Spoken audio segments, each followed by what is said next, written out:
Kwa hivyo njia ya kwanza ambayo nimeelezea, ambao unafaa kuitumia ili kutoka katika madeni, ni kutumia damu ya Yesu Kristo. Sasa njia ya pili ya kutoka katika utumwa wa madeni ni hii.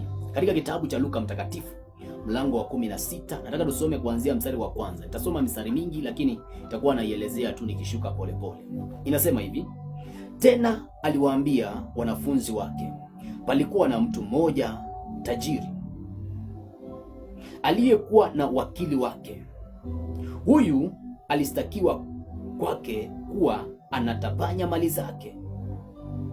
Akamwita akamwambia, ni habari gani hii ninayoisikia juu yako? Toa hesabu ya uwakili wako, kwa kuwa hauwezi kuwa wakili tena.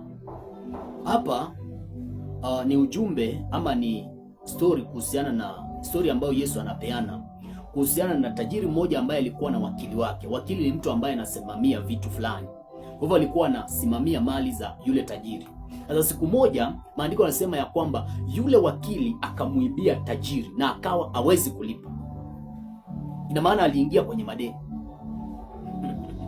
Bwana Yesu asifiwe sana. Sasa nataka tuangalie alifanya nini ndio atoke katika madeni. Maana nimekuambia njia ya pili ambayo unafaa kutumia ili kutoka kwenye madeni ni pale ambapo utajua hiki ambacho nasoma. Anasema hivi: yule wakili akasema moyoni mwake, nifanyeje? Maana bwana wangu ananiondolea uwakili.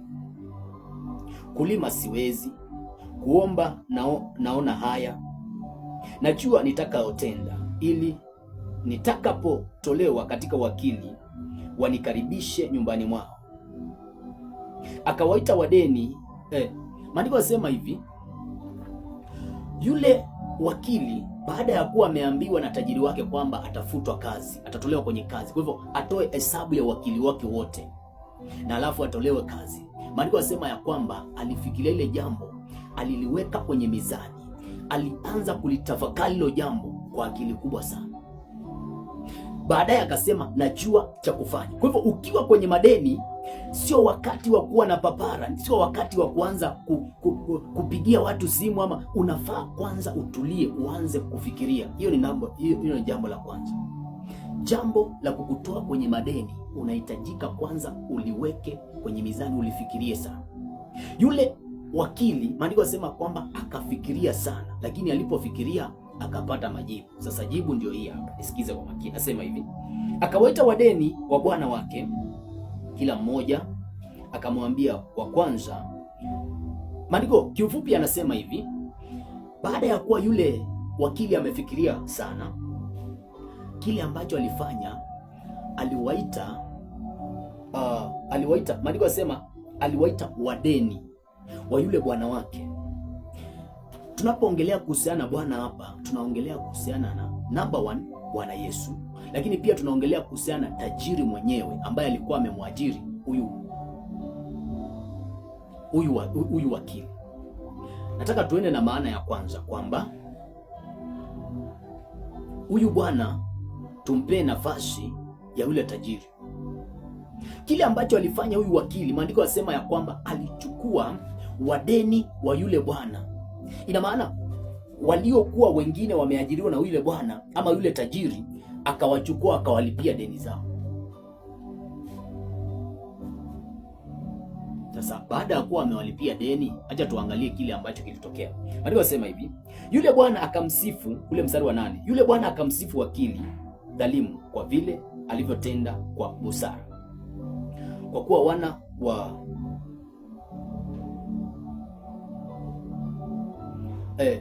wana wa ulimwengu huu katika kizazi chao wenyewe huwa na busara kuliko wana wa nuru.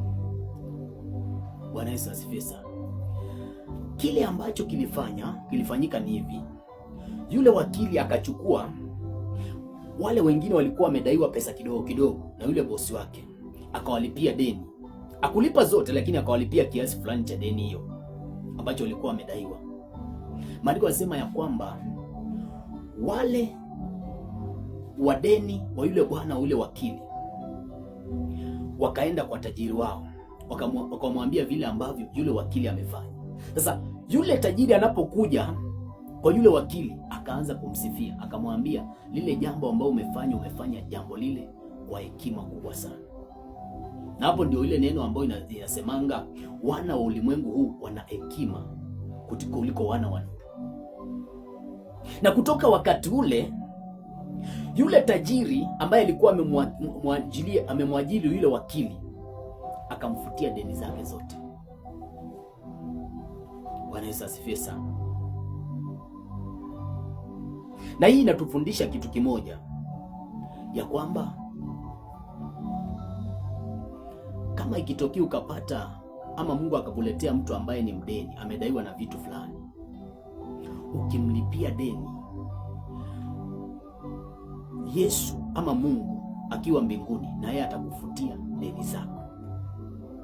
Nataka nisimamie hiyo kwa maandiko, kwa sababu najua hujaelewa kile ambacho nasema. Nataka usome kitabu cha Mithali 16 na mstari wa 17. Maandiko yanasema amhurumiaye maskini umkopesha Bwana, naye atamlipa kwa tendo lake nzuri. Yule wakili alifutiwa deni zake na bwana wake, na tunapoongelea kuhusiana na bwana hapa tunaongelea kuhusiana na Yesu, kwa sababu aliangalia waliokuwa chini yake walikuwa wamedaiwa pesa kidogo, akaziangalia akaona hii pesa mbona analipa, kwa sababu alikuwa analipa mshahara mkubwa kuliko au wadeni wengine, akawalipia madeni zao. Yule bwana wake ama tajiri wake alipokuja, na yeye akamfutia deni zote. Sasa maandiko wanasema amhurumiaye maskini umkopesha Bwana, naye atamlipa kwa tendo lake nzuri. Kumbe ukitaka kufutiwa deni zako, ukitaka deni ambazo umedaiwa zipate kufutwa, unafaa uangalie mtu ambaye ni maskini, mtu ambaye ni muhitaji, mtu ambaye amekosa kitu fulani ambacho wewe mwenyewe hata wewe mwenyewe umekikosa. Mtu ambaye ako na shida, umfutie shida zake hizi ambao ni ndogo ndogo. Maana ukifanya kitendo kama kile utakuwa umemtendea Mungu, na Mungu naye atakuja akulipe. Bwana Yesu asifiwe sana. Bado hujanielewa, nataka tusome mstari mwingine. Ukielewa kwamba kwenye kitabu cha Zaburi 68 and verse 5, maandiko yanasema Mungu ndiye Mungu wa wajane na maskini. Mungu ndiye Mungu wa yatima na wajane. Kwa hivyo ukikutana na mjane ama yatima kwenye maisha yako, ama yule mtu amedaiwa, kama ukitaka deni zako zifutwe, huyo mtu anakuaga ni deal kwenye maisha yako. Kwa hivyo njia nyingine ya kufuta deni zako ambazo umedaiwa ni kutafuta mtu ambaye amedaiwa, ufute deni zake. Utakuwa ni kama umemkopesha Bwana. Na ukimkopesha Bwana, hata kama umemkopesha na interest, kwamba umesema nimempea huyu mtu 1,000, nimempea huyu mtu 3,000, na ukamwambia Mungu nataka unilipe na interest, kwa sababu ukikopesha mtu, yule mtu lazima akulipe na interest ukitaka, kama ukitaka. Sasa hapo unamkopesha Mungu, maana maandiko yanasema amhurumiaye maskini umkopesha Bwana, naye atamlipa kwa tendo lake nzuri. Kwa hivyo Mungu akija kukulipa kile ambacho atakulipa hata kama umemwekea interest, ukamwambia kwamba mimi nimemkopesha maskini, nimemkopesha yatima ambao ni watoto wako. Sasa nataka Mungu unilipe kwa sababu hao ni watoto wako. Mungu akija akulipe, atakulipa na interest kwenye maisha yako. Bwana Yesu asifiwe sana. Wanadada wengi ambao wamedaiwa pesa ya nyumba, wamedaiwa karo ya shule, utashangaa kwamba kile ambacho wanakifanyanga, wanaendanga kutafuta masponsor, watu ambao wako na pesa. Lakini kulingana na maandiko unafaa kutafuta mtu ambaye amedaiwa kitu kiasi kidogo ambacho wewe mwenyewe unaweza ukakifikia, umlipie na umwekee Mungu interest. Mwambie Mungu nimemlipia huyu, na vile nimemlipia huyu, mimi nataka ukija unilipe na interest ya kiasi fulani.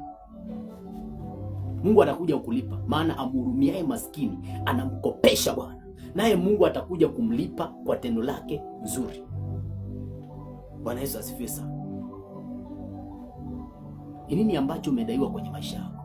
Maana imani ya kwamba mara zingine Mungu atakuletea mtu ambaye naye ako na madeni, na madeni ambayo unaweza wewe mwenyewe ukayalipa. Ukiyalipa si eti kwamba utaondokewa na chochote kibaya.